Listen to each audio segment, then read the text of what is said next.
Assalamu alaikum wa rahmatullahi wa barakatuh. My dear brothers and sisters and viewers of IQRA TV, welcome back to Real Talk. In the first part of this program, we'll be talking to two very eminent people, Dr. Muhammad Jiwa from Bolton and Muhammad Qazi from Dewsbury. They are from the British Hajj delegation. The Dr. Saab and his colleagues every year go out there, fi sabilillah, paying their own way to go for Hajj, to provide medical support and medical services to British Hujjajis who go there, who need some sort of medical attention. And it's been enlightening talking to them, finding out more of the work that they've been doing.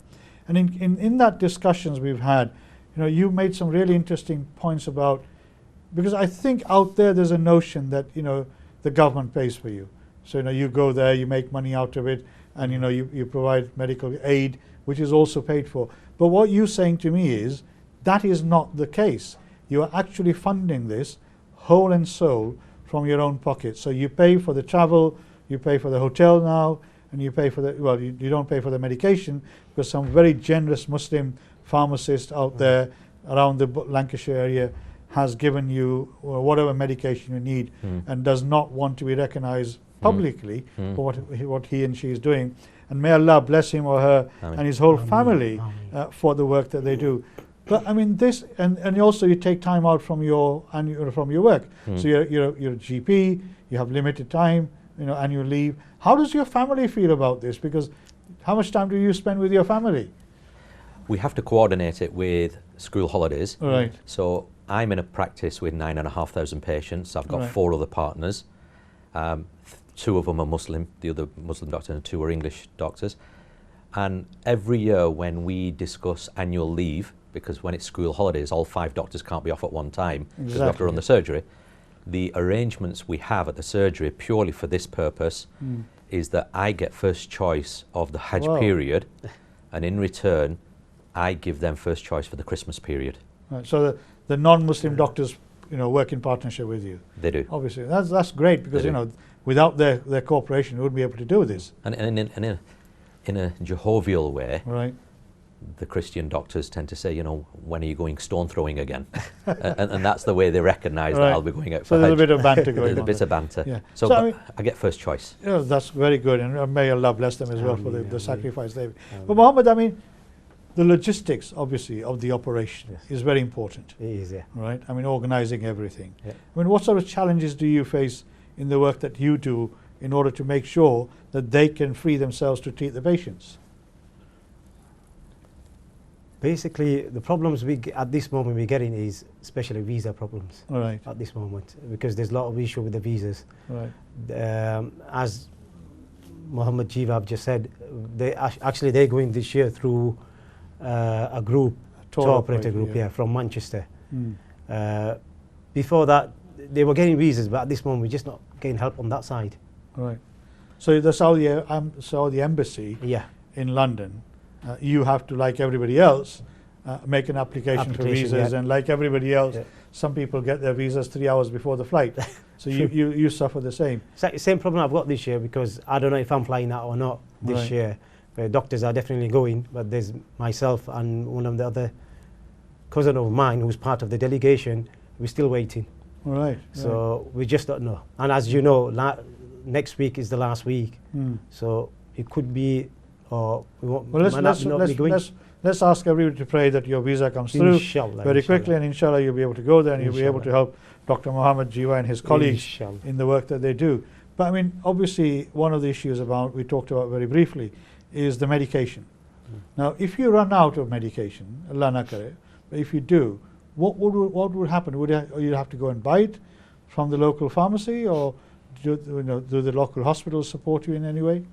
Alhamdulillah, every year we've gone out, we've had sufficient medication, even to the point that we've supported using that medication for neighbouring clinics from other countries where they don't have a formal medical team coming out, but there's volunteers. More like Russia, Poland, that type of area.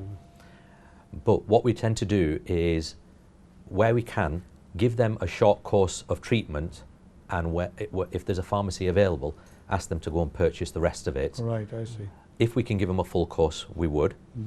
We have had times where somebody's needed medication that we don't carry. And what we always say every year is that if you have an existing medical problem like an asthma, bronchitis, angina, epilepsy, we don't carry those routine medications. Right. It's the Hujjaj's obligation to make sure they take enough medication out. What we carry is more things for emergencies like blisters, injuries and those kind of things. Right. Antibiotics and things Antibiotics, creams and so on. We have had times, because we do have a couple of donors in the past who have given us voluntary donations, and with that small amount of money that we have, if the Hujjaj need anything above and beyond what we've got, we have the ability to go and purchase something on their behalf. Right. But it's very rare that we need to do that. So if somebody wants to contribute financially, you know, say one of our viewers, obviously, inshallah, will be inspired by the work that you do. And I think not everybody would be inspired, I hope, because I'm certainly inspired by the work that you do. I mean, 25,000 Hujjaj, I'm sure there's hundreds of them who, you know, will have some sort of medical issue while they're there. Allah na kare, but you know, everybody faces that. If they want to contribute to the work that you do, and there'll be lots of people out there, because the Muslim community is enormously generous. It's one of, you know, even the Times recognize that the Muslim community is one of the most generous communities in this country. If somebody wants to make a donation to you, to say, look, I can't go for Hajj, you know, but here's some money, you know, £10, £50, £100, whatever it is, and use that money to buy medication, how do they go about doing it? Well, we have a true 100% policy. Right. So none of the money that comes to us goes towards anything the doctors do in terms of our personal cost. All the money go towards the Hujjaj. Right. So what they can do is go onto either our website, britishhajdelegation.org.uk, and we have our bank details there, or if they're based anywhere near Dewsbury, behind Murkaz, there's Rashid Fabrics. They can go in and donate the money to Suleiman here, and he's a very trustworthy character. He'll put it into our delegation bank account. What about somebody in the Greater Manchester area? In the Greater Manchester area, we tend to do it through our website. Right. And either they can go to the bank and put it in because the sort code account number is there. All right. Okay. So, I mean, I'm sure, I mean, like many of our viewers will have been inspired by the work that they do. And I know that in the past, some of my friends, you know, from our local area who are doctors have gone out as part of the team, particularly when there was the UK official delegation under the Labour government that used to go out. But that was an official thing. Now we've got volunteers. All these doctors are giving up their free time, their free annual leave, wanting to go out there with the sole purpose of making sure that whenever any of the Hajis fall ill, that they're there to try and help them recover and, you know, overcome their illnesses. So if you're inspired by that, please go on the British Hajj Delegation website, and you'll find all the details there. And whatever contribution you make, I'm sure Allah will multiply that many times over, because they're not only giving their own time, but they're actually treating people who become ill, who actually go there to perform one of the most important rituals in our Islamic calendar, in our lifestyle, and in our life that is incumbent upon us for every one of us who needs to perform it. So, I mean, in terms of visa, you talk about this.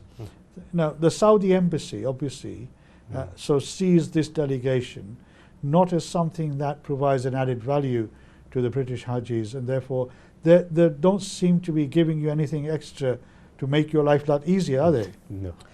I'm not sure that the Saudi authorities recognise that we exist now, that we're a charity, because we're talking about 7-8 doctors in a population of 25,000 visas that are going out. Yes. So unless we've got somebody in a senior government, UK government position who is flying the flag for the delegation, it's very difficult to get on the radar of Saudi embassy. Right. And even though in the past I've been invited to their, you know, Independence Day, a lot of it is kind of lip service, to be fair. Right. So inshallah, hopefully now we will try whatever we can in our power to try and encourage a change to take place, where, you know, the recognition of the work that you do, it becomes official. And I think the British government, hopefully we have now, as I said, well, not hopefully, we know we have a new Prime Minister. You know, he's said that he's going to do everything he can to make the lives of every citizen as comfortable as possible. And therefore, we ask the Prime Minister now to recognize the work that, you know, these gentlemen do, the British Hajj delegation do, in helping the Muslim community, everybody who goes to Umrah, Hajj times, because you don't do this in Umrah time, because anybody can go anytime. But during the Hajj times, so to help the British Hajj delegation do their work much more effectively and much more efficiently. So we talked about the money side of it. Obviously, you pay your own cost, and obviously that cost nowadays to go for Hajj. How much does it cost? 5,500 to 6,000. 5,500 to 6,000. That's the basic. basic. Bottom end. That's the basic Hajj, yes, isn't it? Yes. Yeah. So I mean, a lot of people are not going to be able to afford Hajjs no. anymore. I don't know what's happening. I mean, the last time I went for Hajj was quite a few years ago, and I think it was about £5,000 then. When I was maybe £4,000. But it's really gone up. It's gone up, yeah. Right. So so here you are. We have doctors from this country not only taking time out from their annual leave, but they're also taking their own money to go £5,500 to £6,000 that they pay every year in order to go and help the British Hujjaj. I think every one of us should remember them in the du'as for this enormous amount of valuable work that they do. And may Allah give you even more strength and reward, not only in this world, but in the Akhirah as well. In terms of the logistics, coming back to you as well, Muhammad Sulaiman, we said Brother Muhammad to you, so Muhammad Sulaiman, is it? In addition to yourself, is there somebody else who comes with you who also helps out, or how many of you volunteers go? Non-medical volunteers. There's two. There's two. Myself and my cousin, who also is part of the delegation. He's been going with the delegation for almost over 10 years plus. Over 10 years 10 plus, years, yeah. mashallah, very good. All right. I think the good thing is that this isn't our delegation. This is all our delegation. And very often what we'll find in Hajj period is people who know us individually, they'll come along and say, what can I do? How can I help? Right. And we're always welcoming volunteers to come and work with us if they want to see the kind of work we do. Because I think Suleiman's kind of understating the value of the volunteers. Oh, I'm sure he is. Because very often, a lot of the they're work the gatekeepers, they're the ones who funnel people. And, this year they've done a sterling job. We must have done, between the doctors, we must have done about 15 health presentations in various mosque forums and community centres, including radio stations and elsewhere. And it's all been organised by Suleiman and the volunteers in getting us in front of people to share our message. And even there, once we treat somebody, trying to get them back to their own tent, we can't leave and take them back to the tent because then we leave in a clinic unmanned. And it's the volunteers who then escort the people to a safe place back to their own tent. So without the volunteers, the doctors would really struggle. Because the people can be easily confused. And in Mina, every tent looks the same. Exactly, they can easily confuse, I know. Because I know my father got lost and was absent for a few days. By the grace of Allah, we found him again, because we were really, really worried about what happened to him, where he was, where he might have ended up. I usually go, if they're in wheelchair, I just bring them down to see a GP. Right, I see. We don't want anything, we just want dua, that's it. Yeah, no, I'm sure, nothing else. I'm sure there'll be people, viewers out there, dua. Everyone will be inspired by what you do, and the work that you do, and they should be inspired by it, and they should be sort of thanking you for the efforts and the energy and the money and everything that you put into this. But I mean, going back, so when you go out, you're actually using your own luggage allowance, you're saying, to carry the medication. Yes. Well, to add to it, we were talking about the cost before. Because we go out every year, we now incur a 2,000 Saudi Riyal tax penalty. My goodness. Because we're going out every year. Good gracious. So even though we're going to treat the Hujjaj, you're paying Saudi a penalty don't recognise that. So we're exposed to the same penalty that the other Hujjaj would if they were doing multiple Hajjs every year. Right. So obviously, you could help. You could do with some help from people who are going there. Because I know when I went recently for Umrah, we were allowed 2 luggage allowances, but we only took 1. Yeah. Because and I'm sure people will be listening and watching this saying, you come back with more than you take. Yes. I mean, if somebody offers the volunteers to take some medication with you, would you accept that? I personally wouldn't. Right. The reason being, I don't think whether it's a doctor or not a doctor, us asking somebody to take the medication out. In the past, we've been stopped at Jeddah and Medina, in terms of medication, because when they scan a suitcase and there's a lot of tablets inside, it's a lot easier for me to produce a list of the medication, produce my ID that I'm a doctor, my medical equipment is in the suitcase, so I can show, so you so don't I can justify it. They don't want to be considered to be drug mules then. Exactly. Right. And I think if the Saudis think that you're bringing all this drug in to set your own business up as a pharmacy, then they're going to confiscate So everything. forget. I was going to ask. I was going to make an appeal to say anybody going out at the same time, you may offer some space, luggage space. What I tend to do every year is the doctors that are going out the same as this year, out of the 30 kilo allowance that they have, which we fly economy, not business class. Right.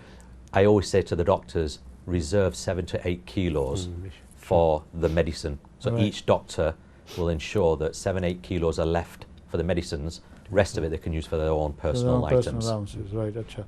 And again, that is a huge sacrifice that people make. So you know, I'm totally blown away by the amount of work that you and the sacrifice you make.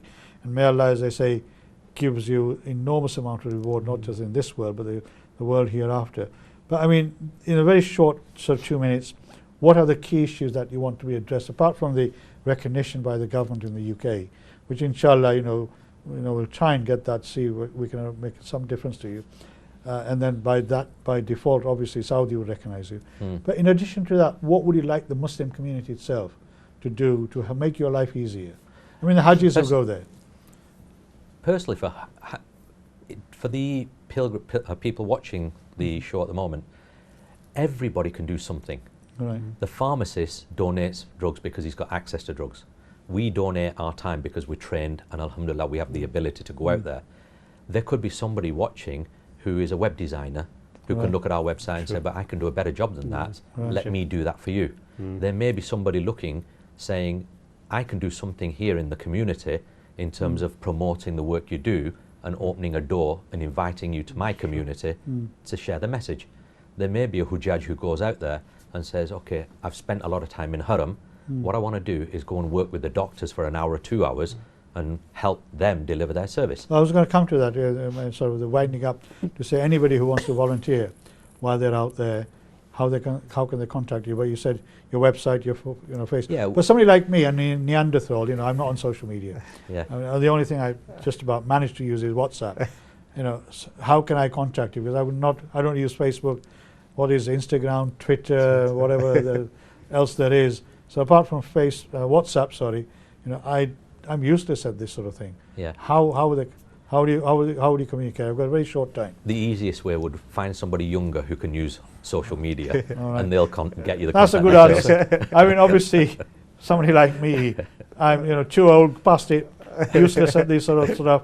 But no, I mean seriously, I think that the work that you do is enormously valuable, and I'm sure every Hujjaj has been received treatment from you must be extremely grateful, because they would not have been able to perform their rituals properly without your aid and the support and the medical care that you give.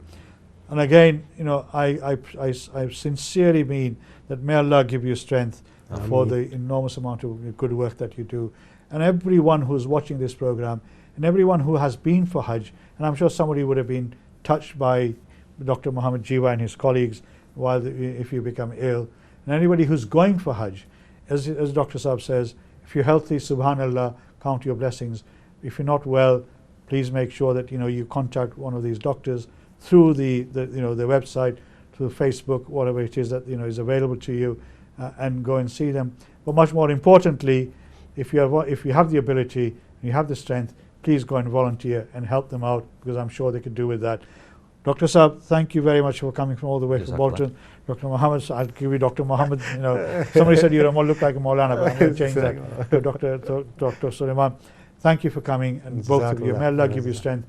I hope you found this program interesting and enlightening. Inshallah, I'll be back after Eid. In the meantime, may Allah bless you, look after you, and may you and your family have the most wonderful, happy Eid of Adha. And I'll see you on the other side of that. Inshallah, take care. Assalamu alaikum wa rahmatullahi wa barakatuhu.